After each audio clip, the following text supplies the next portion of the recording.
como é que você enxerga o lugar do Marcelo executivo, empreendedor, fundador de uma penca de startups, mentor de uma galera? Como é que esses valores espirituais se transportam e se comunicam com esse universo que é, de certa forma, competitivo, acelerado, hiperativo pra caramba, né? Porque, assim, de alguma forma, eu tava vendo teus outros podcasts, eu não sei se você se enxerga hiperativo ou se você realmente foi diagnosticado assim. Eu fui, né? Eu sou o yogi com TDAH. E eu sei que existe um lugar para o tratamento e para o trabalho médico com isso, mas existe também um lugar do trabalho interno, do equilíbrio. Sim. E tal.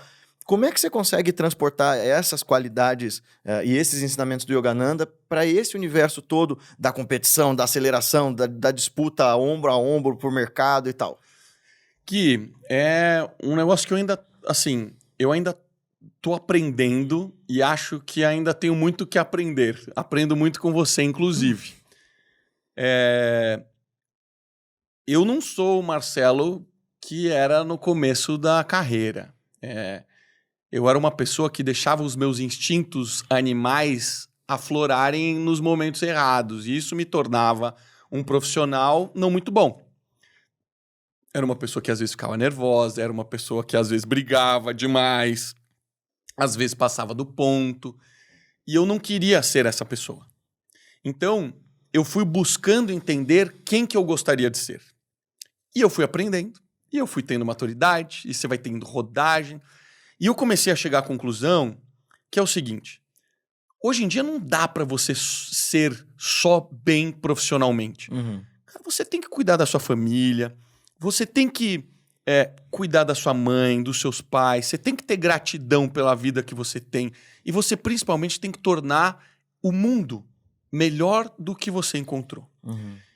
E depois que eu comecei a ter esse processo de me comunicar e falar e contar a minha história e de estar presente num podcast ou nas minhas redes sociais, eu comecei a perceber que eu consigo conectar com essas pessoas e falar sobre o que elas querem ouvir, que é sobre liderança e gestão, mas eu nunca deixo de falar sobre autoconhecimento e saúde. Eu nunca deixo de falar. Porque é a forma que eu tenho de fisgar essas pessoas.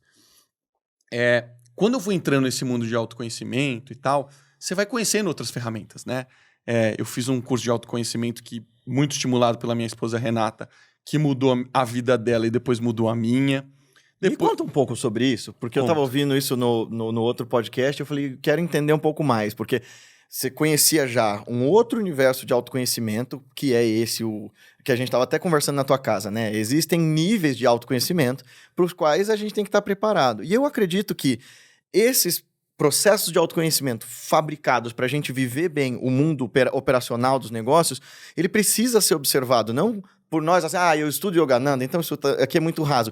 Sim, mas sem isso você não consegue comunicar com a vida prática. Então, como é que funciona isso para você? Como é que foi essa experiência? O que eu descobri no yoga é assim, qual que é o meu entendimento hoje?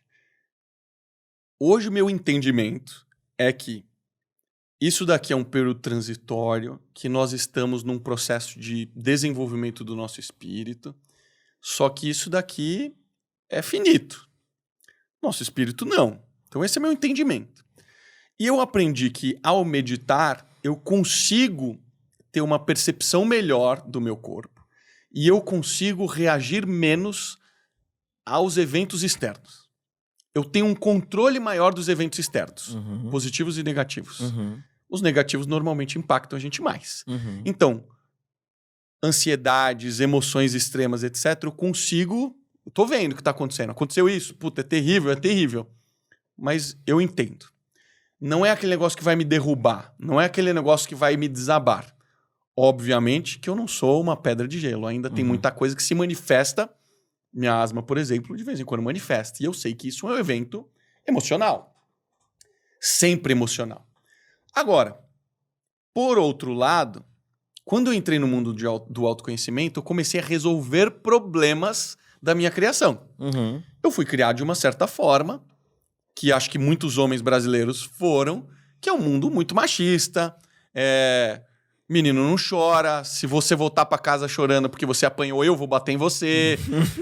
era o jeito que minha mãe sabia como criar e queria, né, que eu fosse bem-sucedido, que eu não apanhasse no colégio, que eu soubesse me defender. Eu entendo tudo isso.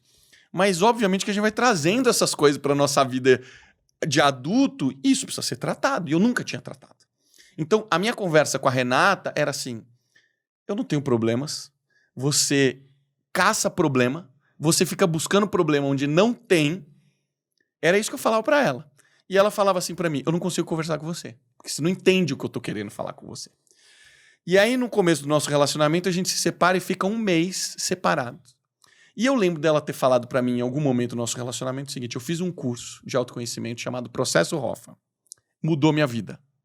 E ela só falou isso. E saiu. E você tava apaixonado, falou, vou ver que coisa é essa. Cacete, que porra de curso é essa? Que ela falou do curso e nem conta do curso. E nesse período que a gente se separou, eu falei, cara, eu vou fazer esse curso. Se a gente se separou, significa que tem alguma coisa errada, tem coisa que eu preciso arrumar em mim. Vou descobrir o que é. Me inscrevi no curso e fiz o curso. São 7 dias, é uma semana. 100% focado em você. Nem meditar pode. Porque a meditação te tira das coisas que você precisa meditar, refletir, pensar. Sim. Não pode levar livro, não pode ficar com o celular, não pode ter computador. Nada que te tira a atenção e te conecta com o mundo é permitido. O hotel é fechado para este evento. E lá acontecem uma série de atividades que te fazem pensar, refletir e vivenciar coisas do autoconhecimento. Coisas que você nunca pensou e refletiu na sua vida. Então, cara, é um processo de renascimento. O processo Hoffman diz que são 30 anos de terapia. E para quem se conecta mais com ciência, um curso de Harvard se fez a seguinte pergunta: nós já temos os profissionais mais incríveis do mundo. O que falta para a gente continuar nesse patamar ou evoluir? Uma pessoa veio e descobriu. É o tal processo Hoffman. Vamos testar? Vamos testar. Mandou a esposa dele, transformou a esposa dele. Mandou o filho dele, transformou o filho dele. Ele falou, agora eu vou. Fez, transformou e começou a colocar nos alunos. E produziram um estudo científico de alunos que faziam processo Hoffman e alunos que não faziam processo Hoffman e acompanharam esses alunos. O curso tem mais de 50 anos, então eles já acompanharam pessoas que fizeram desde jovenzinho e já estão numa fase mais avançada. Quem faz o processo Hoffman tem um desempenho muito mais importante na vida. Depois que eu entendi isso, do impacto que pai e mãe têm na criação de um ser humano, de traumas, de problemas, eu encontrei um outro universo de autoconhecimento. E aí eu comecei a ir mais fundo. Eu comecei a fazer coaching, então eu me tornei coach, fui coachee, aí eu me tornei hipnólogo, fiz o processo de regressão terapêutico, conheci a ayahuasca. E, cara, eu fui buscando aprendizado nesse universo, né? Para entender mais sobre mim. E isso foi me tornando uma pessoa melhor. E cada vez mais esses dois mundos se conectam. Para mim são complementares. E é o que eu sempre estou traduzindo para as pessoas. Na última palestra que eu dei no G4, eu fui para falar sobre gestão e liderança, mas eu acabei falando 80% do tempo sobre autoconhecimento.